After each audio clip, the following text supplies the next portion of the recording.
Lucas meditou seriamente nessas palavras e replicou: Tens razão. Queres cooperar conosco na evangelização da Macedônia?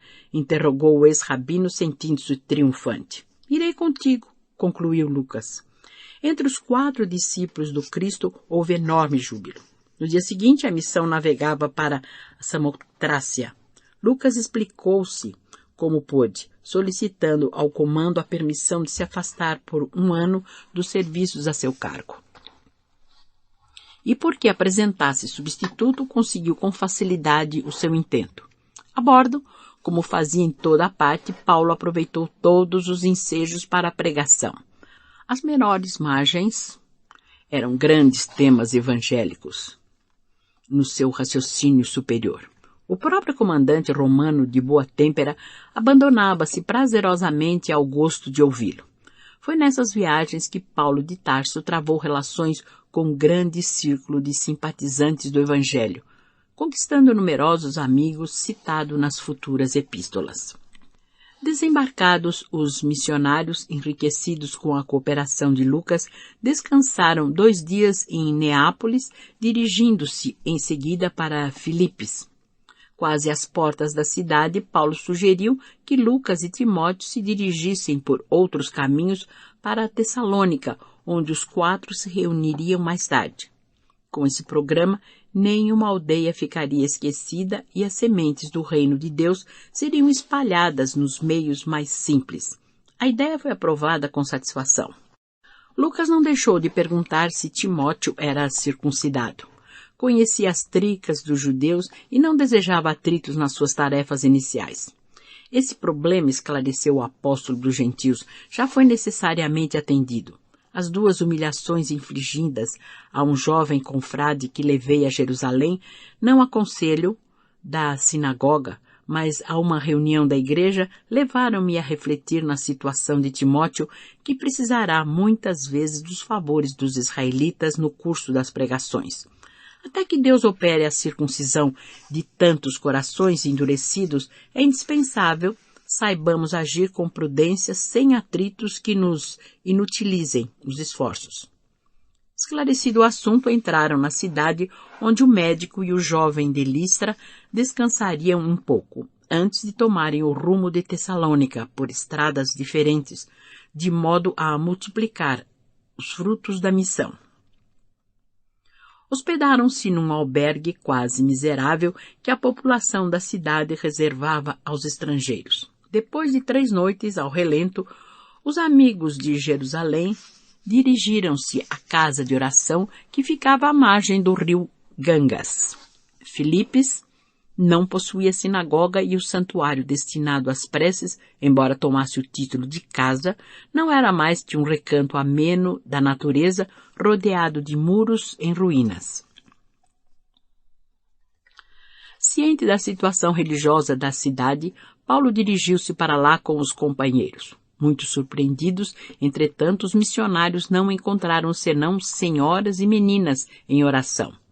O ex-rabino penetrou resolutamente no círculo feminino e falou dos objetivos do Evangelho como se estivesse diante de imenso público. As mulheres estavam magnetizadas por sua palavra ardorosa e sublime. Enxugavam discretamente as lágrimas que lhes afluíam ao rosto ao receberem notícias do mestre, e uma delas, chamada Lídia, viúva, digna e generosa, aproximou-se dos missionários e, confessando-se convertida ao Salvador esperado, oferecia-lhes a própria casa para fundarem a nova igreja. Paulo de Tarso contemplou-a de olhos úmidos, escutando-lhe a voz desbordante de cristalina sinceridade, recordou que no Oriente, no dia inesquecível do Calvário, só as mulheres haviam acompanhado Jesus no doloroso transe, sendo as primeiras criaturas que o viram na gloriosa ressurreição. E eram ainda elas que, em doce reunião espiritual, vinham receber a palavra do Evangelho no Ocidente pela primeira vez. Em silenciosa contemplação, o apóstolo dos gentios fixou o grande número de meninas que se ajoelhavam à sombra carinhosa das árvores. Observando-lhes os trajes, muito claros, teve a impressão de que via à sua frente um gracioso bando de pombas muito alvas, prestes a desferir o vôo glorioso dos ensinamentos do Cristo pelos céus maravilhosos da Europa. Foi por isso que, contrariamente à expectativa dos companheiros, o enérgico pregador respondeu a Lídia em tom muito afável. Aceitamos vossa hospedagem. Desde aquele minuto travou-se entre Paulo de Tarso e sua carinhosa igreja de Filipos a mais formosa amizade. Lídia, cuja casa era muito abastada em vista do movimento comercial de púrpuras, acolheu os discípulos do Messias com júbilo indescritível. Enquanto isso, Lucas e Timóteo continuavam a viagem. Silas e o ex-doutor de Jerusalém consagravam-se ao serviço do Evangelho entre os generosos filipenses. A cidade singularizava-se por seu espírito romano. Havia nas ruas vários templos dedicados aos deuses antigos. E como apenas as mulheres procuravam o recinto da casa de orações, Paulo, com o desassombro que o caracterizava, deliberou fazer pregações do Evangelho na praça pública. Na mesma época, possuía Filipos uma pitonisa que se celebrizara nas redondezas. Como nas tradições de Delfos, suas palavras eram interpretadas como oráculo infalível. Tratava-se de uma rapariga cujos padrões procuraram mercantilizar seus poderes psíquicos. A mediunidade era utilizada por espíritos menos evolutivos que se compraziam em dar palpites sobre motivos de ordem temporal. A situação era altamente rendosa para os que a exploravam descaridosamente. Aconteceu que a jovem estava presente à primeira pregação de Paulo, recebida pelo povo com êxito inexcedível. Terminado a exposição evangélica, os missionários observam a moça que, em grandes brados que impressionavam o público, se põe a exclamar: recebei os enviados do Deus Altíssimo, eles anunciam a salvação. Paulo e Silas ficaram tanto perplexos, entretanto nada replicaram, conservando o incidente no coração em atitude discreta. No dia seguinte, porém, repetia-se o fato e durante uma semana os discípulos do Evangelho ouviram, após as pregações, a entidade que se assenhoreava da jovem, atirando-lhes elogios e títulos pomposos. O ex-rabino, no entanto, desde a primeira manifestação, procurara saber quem era a rapariga anônima e ficou conhecendo os antecedentes do caso. Estimulados pelo ganho fácil, os patrões haviam instalado um gabinete onde a pitonisa atendia as consultas. Era, por sua vez, de vítima ia passando a sócia da empresa que pingues eram os rendimentos. Paulo, que nunca se conformou com a mercância dos bens celestes, percebeu o mecanismo oculto dos acontecimentos e, senhor de todos os particulares do assunto, esperou que o visitante do invisível novamente aparecesse. Assim, terminada a pregação na praça, quando a jovem começou a gritar: recebei os mensageiros da redenção, não são homens, são anjos do Altíssimo. O convertido de Damasco desceu da tribuna a passos firmes e, aproximando-se da locutora dominada por estranha influência, intimou a entidade manifestante em tom imperativo: espírito perverso, não somos anjos, somos trabalhadores em luta com as próprias fraquezas por amor ao Evangelho. Em nome de Jesus Cristo ordeno que te retires para sempre. Proíbo-te, em nome do Senhor, estabeleceres confusão entre as criaturas, incentivando interesses mesquinhos do mundo em detrimento dos sagrados interesses de Deus. Imediatamente a pobre rapariga recobrou energias e libertou-se da atuação malfazeja. O fato provocou enorme admiração popular. O próprio Silas, que de algum modo se comprazia em ouvir as afirmações da pitonisa, interpretando-as como um conforto espiritual, estava boquiaberto. Quando se viram a sós, quis lhe dissesse Paulo os motivos que o levaram a semelhante atitude e perguntou-lhe: acaso não falava ela do nome de Deus?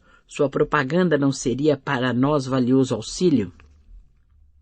O apóstolo sorriu e sentenciou: porventura, Silas, poder-se-á na terra julgar qualquer trabalho antes de concluído? Aquele espírito poderia falar em Deus, mas não vinha de Deus. Que fizemos para receber elogios?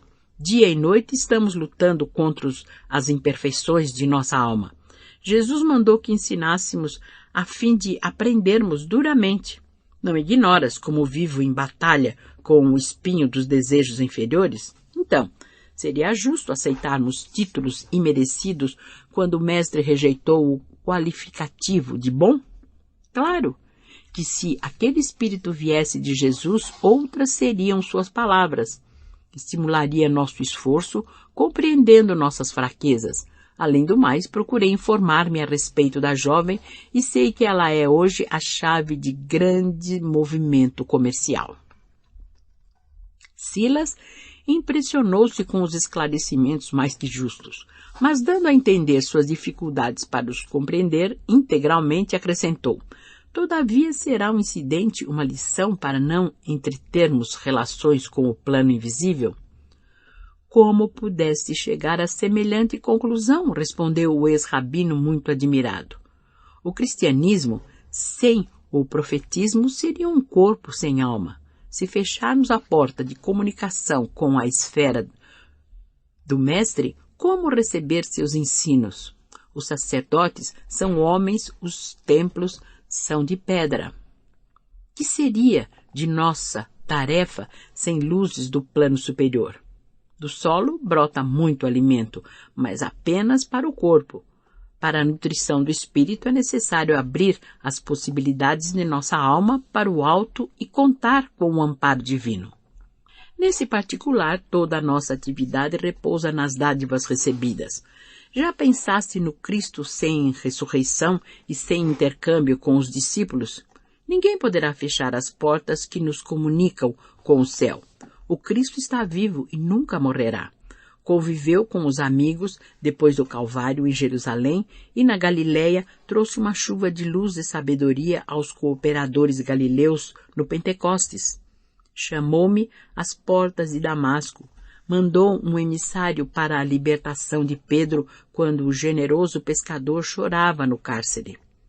A voz de Paulo tinha acentos maravilhosos nessas profundas evocações. Silas compreendeu e calou-se de olhos rasos de pranto. O incidente, entretanto, teria mais vastas repercussões, além daquelas que os apóstolos do mestre poderiam esperar. A pitonesa não mais recebeu a visita da entidade que distribuía palpites de toda a sorte. Em vão, os consulentes viciados lhe bateram à porta.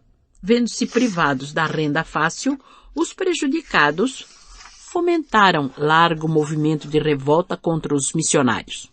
Espalhava-se o boato de que Filipes, em virtude da audácia do pregador revolucionário, fora privado da assistência dos Espíritos de Deus.